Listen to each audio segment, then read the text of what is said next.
할렐루야, 좋은 아침입니다. 오늘은 빌립보서 4장 1절로부터 3절까지의 말씀을 통해서 천국 시민권자의 삶이라는 제목으로 함께 은혜 말씀 나누기를 원합니다. 먼저 오늘 본문은 이렇게 시작합니다. 그러므로.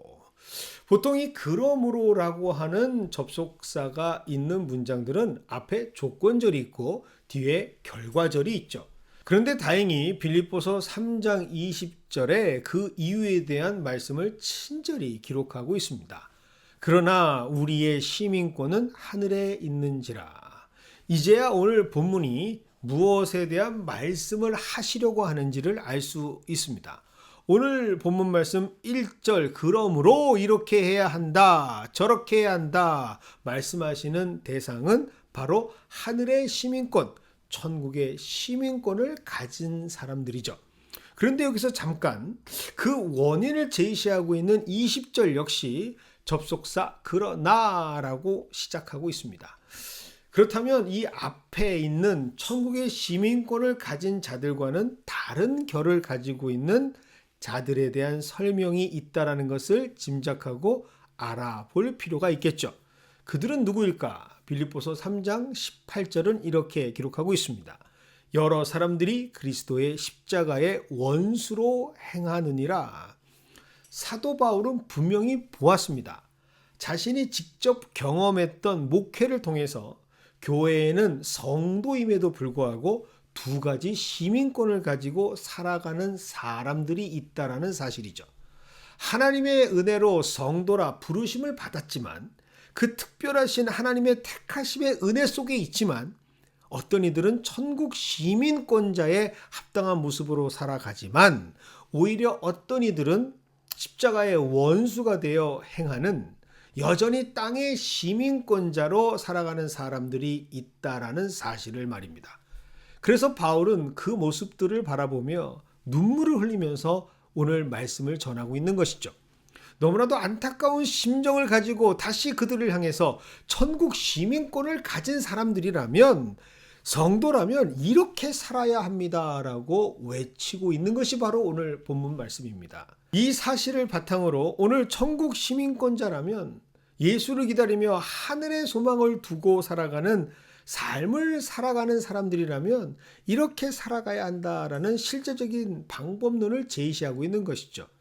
이것을 알기 위해서는 각절에 기록되어 있는 동사에 집중할 필요가 있습니다. 각절을 보시면 이런 동사들을 발견할 수 있죠. 1절에는 서라, 2절에는 품으라, 3절에는 도우라. 먼저 성도가 이 땅에서 천국 시민권자로 합당하게 살아갈 수 있는 방법은 바로 서는 것입니다. 먼저 이 서라라고 하는 단어의 뜻은 헬라어 원어로 보면 스테게테라고 하는 단어를 쓰는데 이것은 군사적 용어입니다. 즉 전쟁 중에 수많은 적의 공격을 받으면서도 끝까지 맡겨진 자리를 계속해서 사수한다, 지켜낸다라는 의미를 가지고 있는 단어죠. 마치 우리가 너무나도 잘 알고 있는 신에게는 아직 12척의 배가 남아 있습니다 라고 선조에게 상소를 올리면서 어명을 어겨가면서까지 끝까지 자신의 자리를 버텨냈던 이순신 장군의 모습이 바로 오늘 말씀의 동사 서다라는 단어의 참뜻입니다. 그런데 오늘 본문에는 단순하게 서다라고만 기록된 것이 아니라 주 안에서 서다라는 말씀이 기록되어져 있습니다. 천국 시민권자로 이 땅에 살아가면서 성도의 명예를 지켜낼 수 있는 방법은 바로 내 의지도 아니고 내 노력도 아니고 오직 주님 안에서 굳건히 서는 것이다 라는 말씀이죠. 마치 이순신 장군이 그 모든 최악의 상황에서도 조선의 바다를 사수할 수 있었던 힘은 무엇이었는가 역사학자들이 난중일기를 통해서 연구했을 때 그 원동력은 그의 가슴에 꺼지지 않았던 나라와 민족을 사랑하는 애국심이었던 것처럼 성도가 이 땅에서 하늘의 시민권을 가지고 살아가지만 계속해서 믿는 자들에게 배신을 당하고 서로 사랑한다 분명히 말했지만 그렇게 고백했던 자들에게 모반을 당하며 조금만 힘들어도 예수를 배신하고 뒤돌아서서 오히려 교회를 공격하는 정말 말도 안 되는 십자가의 원수로 돌변하는 땅의 사람들로부터 수많은 어려움을 겪지만 끝까지 복음에 합당한 천국 시민권자로 살아갈 수 있는 힘은 바로 이 예수를 사랑하는 마음, 주 안에서 굳건히 설 때 가능하다라고 말씀하십니다. 두 번째는 바로 주 안에서 같은 마음을 품는 것입니다. 그런데 이 말씀은 아주 독특하게도 교리적인 설명이 아닌 구체적인 실예가 되는 사건을 제시하면서 말씀하고 있습니다. 바로 두 여인의 다툼. 2절에 실명으로 거론된 요디아와 순두개라고 하는 여인들의 갈등의 사건을 구체적인 예로 제시합니다. 얼마나 당시 큰 다툼이었는지 이 두 여인의 갈등은 교회의 운영에 지장이 될 정도로 큰 여파를 남깁니다. 그도 그럴 것이 역사적 배경을 보면 오늘 말씀의 수신자였던 빌립보 교회는 그 탄생 자체가 여인들의 주도로 시작된 교회였기 때문이죠. 마게도니아의 큰손 루디아 여사의 집에서 시작된 가정교회의 형태가 바로 빌립보 교회의 태동이었습니다. 그리고 부흥의 발판이 되어준 사람들 역시 당시 많은 귀부인들의 후원이었죠. 다름 아닌 여성 주도적인 교회가 이 빌립보 교회였습니다. 그러니 그 섬세한 여성들의 갈등과 반목은 결국에는 교회의 존폐의 위기까지 이르게 만들었던 것이죠. 그런데 이때 하나님께서는 사도 바울을 통해서 이런 갈등과 분열을 해결할 수 있는 솔루션을 제시하십니다. 그것이 바로 주 안에서 같은 마음을 품는 것이죠. 이들의 갈등과 반목에 종지부를 찍을 수 있었던 단 하나, 그 솔루션은 바로 예수 그리스도의 마음이 그들의 마음에 강권적으로 전폭적으로 사로잡을 때만 가능했던 것입니다.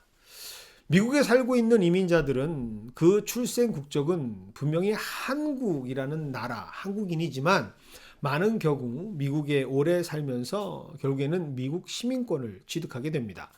그리고 이 시민권을 취득하기 위해서 반드시 거쳐야 하는 절차가 바로 선서라는 절차죠.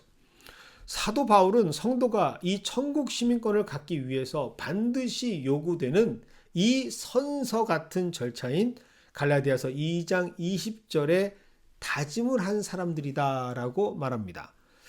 갈라디아서 2장 20절에 이렇게 말합니다. 내가 그리스도와 함께 십자가에 못 박혔나니 그런즉 이제는 내가 사는 것이 아니요 오직 내 안에 그리스도께서 사시는 것이라. 즉 천국 시민권자들은 자신은 죽고 예수로 사는 사람들입니다. 그러니 당연히 우리 모두가 주 안에서 같은 마음을 가진 사람들이죠. 그런데 너무나도 안타깝게도 우리의 실상에서는 그 선서가 무색해집니다. 그냥 선서는 하나님 앞에서 행했던 선서일 뿐 자신의 생명을 건 고백이라는 사실을 망각하고 살아갑니다. 그러니 현실의 교회에서는 같은 마음이 아닌 각자의 마음으로 그리스도의 몸을 이루며 살아가게 되죠. 사실 실제로 많은 교회에서 일어나는 일들을 지켜보면 대부분의 사건들의 출발점은 그 마음의 동기들이 다 교회를 사랑하고자 하는 마음들이었고 더 열심히 교회를 위해 일하겠다라는 마음들이었습니다. 그런데 문제는 여기에 있죠. 그 잘해보겠다라는 마음, 교회를 사랑한다라는 마음, 그 마음이 어떤 마음이 되어야 하느냐? 예수의 마음, 우리가 천국 시민권을 딸 때 선서했던 예수의 마음이 바탕이 되어야 하는데 이 주 안에서 같은 마음을 확인하지 못하고 의욕만 앞세워서 자기 사랑, 교회를 향한 자기 의지만을 앞세워서 시작했을 때 결국에는 그 일의 끝은 예수가 아닌 안타까운 일들로 끝맺을 때가 너무나 많습니다. 그런데 더 안타까운 것은 이런 영적인 원리를 알지 못하고 많은 사람들은 그래도 해결책을 제시해 보겠다고 서로의 의견을 나누고 소통하면 될 거라고 생각합니다. 그래서 더 많은 의견들, 더 많은 생각들을 논하죠. 그런데 예수의 마음이 없는 나눔과 수많은 회의들은 그저 땅의 열매만 맺을 뿐입니다. 걷잡을 수 없이 반복되는 자신들의 어젠다, 유익을 위한 생각들, 자존심을 곤고히 하려고 하는 땅의 시민권자들의 모습이 반복되는 성토의 장이 될 뿐입니다. 그래서 성도는 항상 무슨 일을 시작하기 전에 자신의 마음을 확인해야 하죠. 내가 시작하는 이 마음이 하나님께서 주시는 마음인지, 내 생각에서 비롯된 마음인지 점검하고 확인하는 것이 필요합니다. 그래야만 참된 천국 시민권자의 모습으로 주의 교회를 세워나갈 수 있으며 마지막 말씀하시는 3절의 동역자를 도울 수 있는 마음이 생기기 때문이죠. 유오디아와 순두계 서로 각자의 관점을 고집할 때는 인간적으로 전혀 마음에 들지 않고 매번마다 자신을 힘들게 하는 꼴보기도 싫은 모습을 부정할 수 없었을 겁니다. 분명히 나름대로는 객관적인 이유를 제시하면서 서로가 대적할 수밖에 없는 상황들, 불신하고 선을 그어야만 했던, 싸울 수밖에 없었던, 적대시할 수밖에 없었던 그들만의 근거들이 있었겠죠. 하지만 중요한 사실은 그럼에도 불구하고 성도는 하늘의 시민권을 가지고 있는 천국 시민권자들이라는 사실입니다. 그러니 이들은 모든 일을 하나님의 자리에서 하나님의 관점으로 감당했어야 했죠. 오늘 본문 말씀 3절은 이렇게 기록하고 있습니다. 나와 함께 힘쓰던 저 여인들을 돕고 나의 동역자들을 도우라. 그 이름들이 생명책에 있느니라. 아무리 상대가 오만불손해도, 아무리 상대방이 절대로 용납할 수 없는 폐륜적인 인생처럼 보여도 오늘 본문 말씀을 보면 하나님은 그 상대방을 생명책에서 지울 수 없는 하나님의 자녀다라고 말씀하십니다. 그렇게 되면 그들은 더 이상 우리의 적이 될 수가 없죠. 우리의 형제와 자매입니다. 그래서 이 사실을 알고 있는 성도들은 서로를 위해 도울 수밖에 없습니다. 그리고 그것이 바로 하나님께서 원하시는 천국의 시민권자의 합당한 삶이다라는 것을 깨닫게 되죠. 사실 땅의 시민권자를 가진 사람들도 자신이 좋아하는 사람들은 얼마든지 돕습니다. 자신이 같은 가치를 추구하고 유익이 있다면 얼마든지 돕는 사람들입니다. 하지만 천국 시민권자들은 그들과 달라야 하죠. 자신이 좋아하는 사람들만이 아닌 하나님의 기준에서 하나님께서 사랑하는 사람들이라면 그 누구도 기꺼이 도울 수 있는 자들이 바로 천국 시민권자의 삶입니다.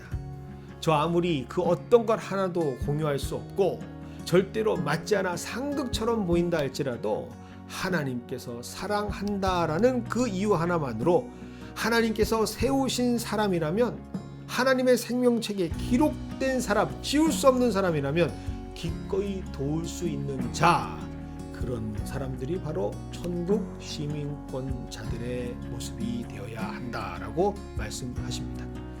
죄로 만연한 땅에서 그래도 소망을 싹 틔울 수 있는 빛과 소금으로 세워지는 천국 시민권자의 삶, 이것이 바로 하나님께서 우리에게 알려주시는 오늘 말씀입니다.